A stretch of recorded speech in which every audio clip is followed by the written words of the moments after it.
We're in one of the last few days of November in 2004. And look at these people, how they're enjoying the velocity of the waves on this fantastic coastline of Scarborough. It is this coastline and this sea that attracts people to come to this place on a regular basis, year in, year out, for their holidays. So, welcome to Scarborough. This is Scarborough Then and Now, which is the latest in a series of films looking at local towns and surrounding villages. Over the course of this programme, we will take you on a tour around Scarborough, looking at pictures from the past of buildings and places of interest, some of which no longer exist today, and some which have stood the test of time. Along the way, you may find places and buildings that you recognise, and some that you may not. Whatever the case, there is a possibility that you could learn a new thing or two about Scarborough that you didn't previously know. Maybe this town's buildings and places of interest have a few secrets that are yet to be uncovered for you. But over the course of this film, they will all be revealed. Well, enough of the formalities. Sit back, relax, and enjoy the show. We start our look of Scarborough then and now at the magnificent Grand Hotel, which opened in 1867. To the left is the Grand Restaurant, which was demolished in 1949. To the right is the Olympia Cafe and Ballroom, which was destroyed by fire in 1975. And if we see the hotel now, we see it still retains its majesty and presence, even if the surroundings have changed slightly. Next, we make our way to Holbeck Gardens, where in the summer of 1993, due to a major landslip, the Holbeck Hall Hotel slid down the cliff. After landscaping took place over the area where the hotel stood, only the water fountain remains unchanged. Travelling away from the seacoast, we see two-way traffic in Westborough in the 1930s. The large building was Rowntree's department store, and later Debenhams. It was later demolished in 1990 and is now part of the Brunswick Centre. Going back a few decades, we see the 18th century Ship Inn in Falsgrave in 1910. Posing for the camera is Maria Horsley, who ran a carrier service called the Seamer Express. During the rail strike in 1911, she was in great demand. Unfortunately, she died in 1914 at the grand age of 82. The ship, however, is still going, open for business and still pulling pints. Here we see Westborough in the 1920s. As we can see, there is a car emerging from Huntress Row, and there is a motorcycle passing Rowntree's Cafe, which sold Rowntree's Cafe tea at 3 and 4 a pound, and Rowntree's Cafe coffee at 3 shillings a pound. It was a busy shopping street, and even now you can see that not much has changed. However, the road is now pedestrian only, and the shops are with keeping of modern standards. Though this is not to say everything from Scarborough's past has been modernised. Take the castle, for example. It still looks and is just as popular to the tourist now as it was in the 1930s. If we look at Queen's Parade at the junction with Albert Road, much remains the same, although the building on the right became the Boston Hotel in the late 40s. If we travel back a little bit further from the 1940s, we see the Dunolly Nursing Home, which on the 16th of December 1914 was straddled with shells from a German bombardment. A maid by the name of Margaret Briggs and a postman called Albert Beale were both killed, and we see it now restored to its former glory. Even the old mill in Mill Street, owned for many years by the Harrison family, has been refurbished. It is now a hotel as well as a museum. Other changes can be seen at the junction of St Nicholas Street and Newborough, where in 1910 there were trams, and now there are security cameras. Although the clock above Boots Corner has remained, albeit a slightly bit smaller. Staying in the Newborough area, and we see the bar, though sadly it was demolished a year later, and now the shopping parade is all that remains of where it once stood. Across the town we see Scarborough's own Trafalgar Square in 1912, and now, while the surroundings are the same, the square is used as a car park. The square, however, is not the only place to barely change. The valley's appearance has stood the test of time from the late 50s to the present day, with the exception of the small buildings on the right, which have given way to the underground car park. We are now back at Boots Corner, looking down St Nicholas Street in 1909. We see the horse and carriages that were commonplace, though now it's more common for motor cars to be waiting at the traffic lights outside Lloyd's TSB, no longer Boots Corner. This building in Trafalgar Street West helped bring a little of the cinematic magic to Scarborough. It was a setting for the 1998 film Little Voice, starring Sir Michael Caine. It was destroyed by fire in the film, and the site was cleared in conclusion of the filming. In this picture we see St Nicholas Gardens in 1910. This is one of the places that Scarborough Council have recently given a complete makeover and restored the view of the harbour.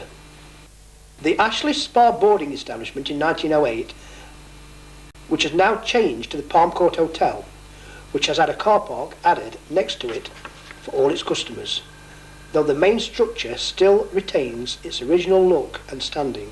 Like the previous building, the Spa has also retained much of its original look, with the exception of the extension. I wonder how many of you have attended it over the years. Looking down the street in Eastborough towards the castle, we see that nothing much but what is actually on the streets has changed. The buildings retain their shapes and distinctive arches that have stood the test of time. Talking of things that have stood the test of time, if we look at the junction of West Sandgate and Eastborough, we can see that the corner shop is still in fact a corner shop, but some things never change. Next we see the Cottage Hospital and Convalescent Home in Spring Hill Road. Founded by Anne Wright in 1870, it was closed in 1931 and converted to the private housing as we now see it standing here today. Moving on to the statue of Mercury, the Roman god of trade, which can be found in the Lily Pond in the Italian Gardens. It still stands in grounds resembling the ones it was opened in 1914. However, the same cannot be said of the South Bay Pool, which was popular in 1929, but now has been filled in for development. Here we see another view of the pool in its heyday, when the public flocked to it, but now nothing more than a barren patch of grassland.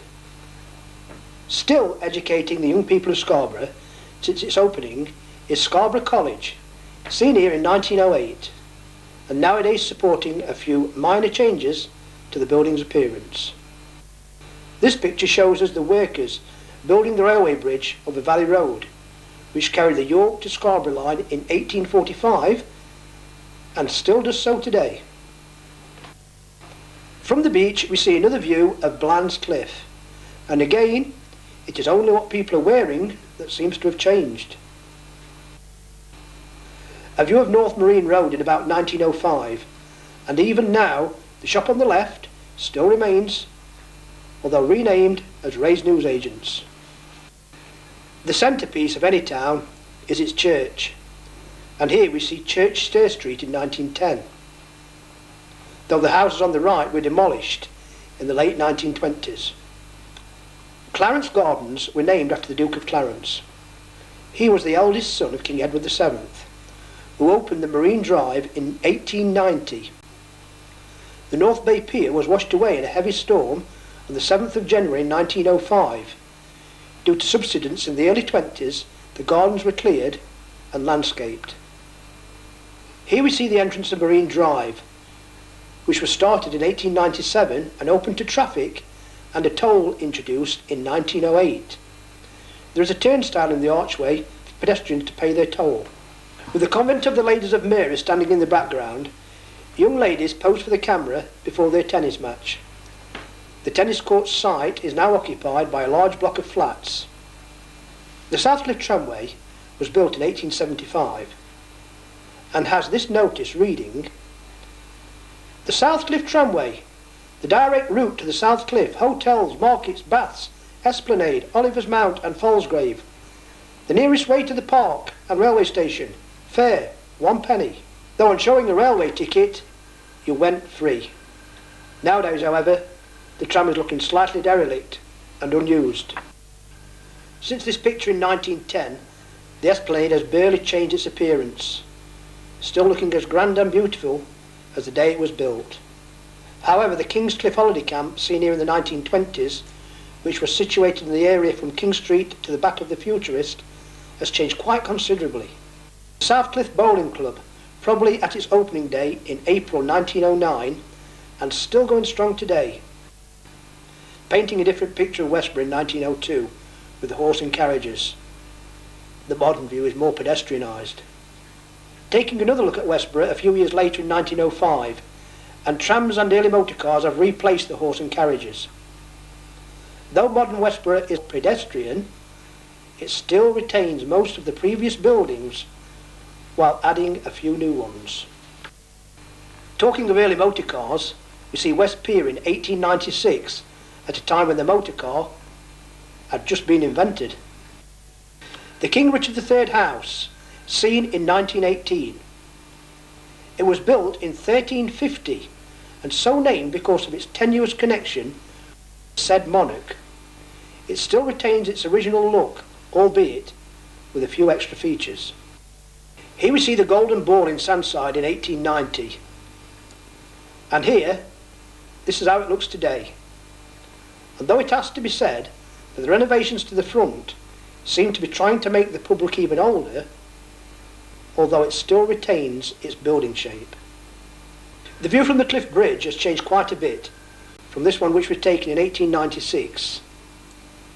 The view we see nowadays is dominated by the dual carriageway and roundabout, though the main building in the centre has remained the same. This picture, which was taken in 1988, shows the beginning of the end for the Friends Meeting House, which had been built by Fred Rowntree in 1894, costing him £32,000. And just below it is Brunswick Terrace in the process of demolition, which became the Brunswick Shopping Centre, which we see standing there today. Another structure that has disappeared from the Scarborough skyline is the revolving viewing tower, standing at 155 feet high. It was built by Thomas Warwick in July 1897 before a certain Alfred Shuttleworth reviled it as an eyesore, and in 1907 bought it and duly had it dismantled. The shops on Foreshore Road in the early 1930s, selling sweets, cigarettes, Kodak films and novels, thousands to choose from by favourite authors. Obviously the Kodak films aren't anything like the digital ones we are used to today, and in any case the shop nowadays is a rock shop, which of course is that favourite suite of all seaside resorts. Here we see Simpson Rawlings in the centre. Outside is Oyster Saloon and rock stores at 30 Foreshore Road. He also owned all the bathing machines on the South Bay area, and we see the shops as they are today. At the entrance to Holbeck Gardens, which was complete in 1895, we find this beautiful clock monument and also discover the putting green in the gardens, which was the first in Scarborough way back in 1925. Moving on, we see the Albion Hotel in about 1908, which by the 1920s had been renamed the Norbreck, the name which has stuck ever since. Here we see the 12th century parish church of St Mary in Castle Road. The picture was taken in the 1920s. The drinking fountain in the centre served man and beast, but is fortunately long gone, leaving only a car park for visitors to the parish.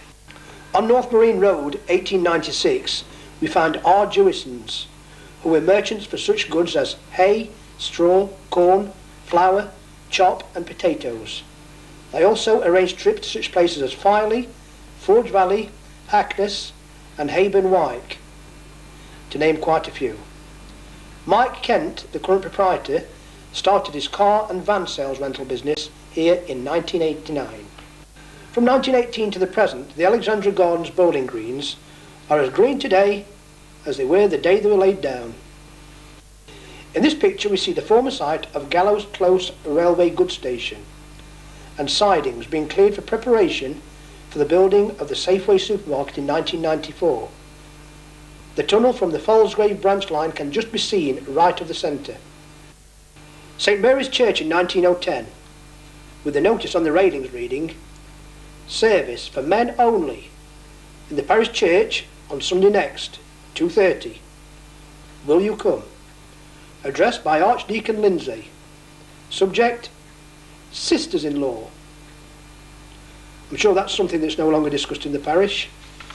Here we see Strawberry Gardens and Strawberry Gardens Inn in about 1890. It is now named Cambridge Place. The roof of Falsgrave School can be seen on the right. The entrance portal has also been resited in the Art Gallery Gardens. The holiday camp Scarborough, seen here from the junction of Peasholm Gap with Columbus Ravine and Burniston Road, have long gone, and even the farm building has been demolished and is now the entrance to Northstead Manor Gardens. Going back a further 10 years, we find ourselves in the actual village of Burniston in the 1920s and see the buildings still stand in the same spots today as they did then. We are now on Main Street around 1904. The small building on the left was the Wesleyan Chapel from 1822 to 1903. It later became a blacksmith shop before, in 1949, becoming a fish and chip shop, whose current owners are Sharman and Bryan. Since 1905, North Lane in Caton has undergone a change. As we can see, it has become rather more built up than it was in those days. Down in Caton Village looking west, we can see that while the distinctive building on the left has remained, the motor cars have changed, and some of the buildings from 1929 have given way to property development. However, if we look north through Cloughton in the 1920s till now, we can see that very little has changed. Yes, the motor cars are more modern, but the blacksmith's pub is still going and still serving refreshing pints. Seen here is the Cobber Hill Guest House and Conference and Education Centre. It is situated in Cloughton and was built as a private house in 1890. And the abundance of growth aside, it looks exactly the same today as it did then. In this sequence we see the High Street in Eastfield. The white fronted shop is the original Proudfoot's before they moved premises in 1984. Looking at it from a different angle on the High Street, we see the site of Proudfoot Supermarket, built in 1984. And now we see the fish shop, which has been run by Colin and Kath North since 2001. The Everley Hotel near Hackness around 1910, and now looking remarkably the same. Only the horse and carriages have gone. The hotel is still in use today. A look down the road in Ganton Village 1896, and the same road as it looks today. Next, we arrive at the Ganton Greyhound in 1896, then just a pub.